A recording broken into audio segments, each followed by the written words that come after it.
I bit my tongue, but the gnawing feeling in my stomach condemns me for it. Until my son returns, I will stare at the sickly white walls, paintings of anchors, faded artificial flowers. I will wait for the walls to collapse, for the anchors to crash to the floor and the flowers to turn into dust. I need Salim to come back. I think of my husband more now than I did in those days he stood by my side. What foolish and ungrateful hearts we have when we are young.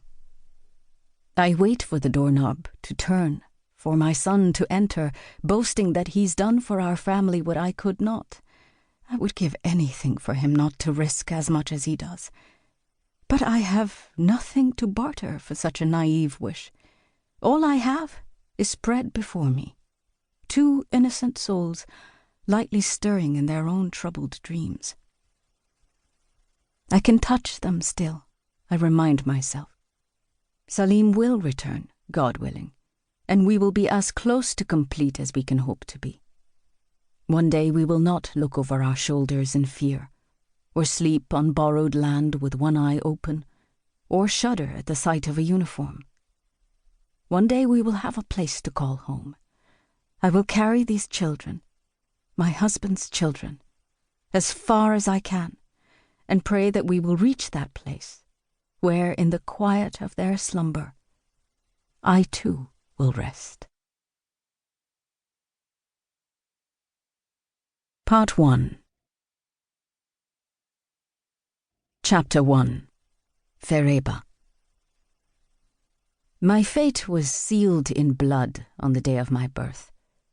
As I struggled to enter this twisted world, my mother resigned it, taking with her my chances of being a true daughter.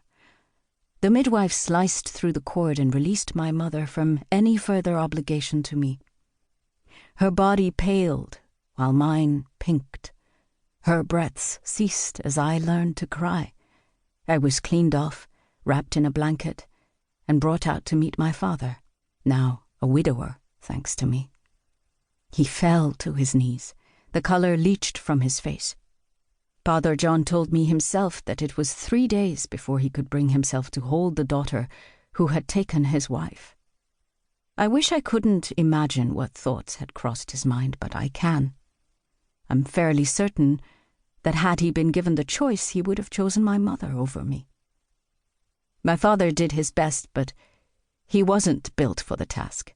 In his defense, it wasn't easy in those days, or in any days for that matter. Father John was the son of a vizier with local clout.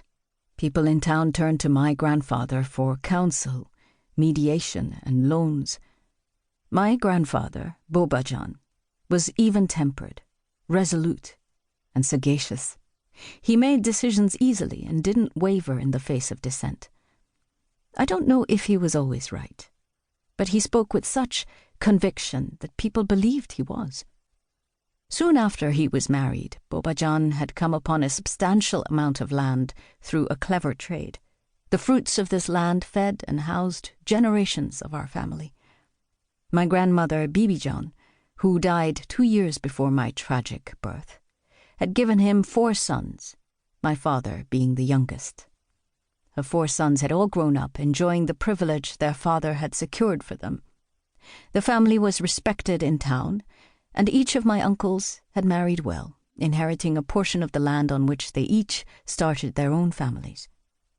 My father, too, owned land, an orchard, to be exact, and worked as a local official in our town, Kabul, the bustling capital of Afghanistan, tucked away in the bosom of Central Asia. The geography would become important to me only later in life. Father John was merely a faded carbon copy of my grandfather, not penned with enough pressure to imprint strong characters. He had Bobajan's good intentions, but lacked his resolve. Father John had inherited his piece of the family estate, the orchard, when he married my mother. He devoted himself to that orchard, tending to it morning and night, climbing its trees to pluck the choicest fruits and berries for my mother. On hot summer nights, he would sleep among the trees, intoxicated by the plush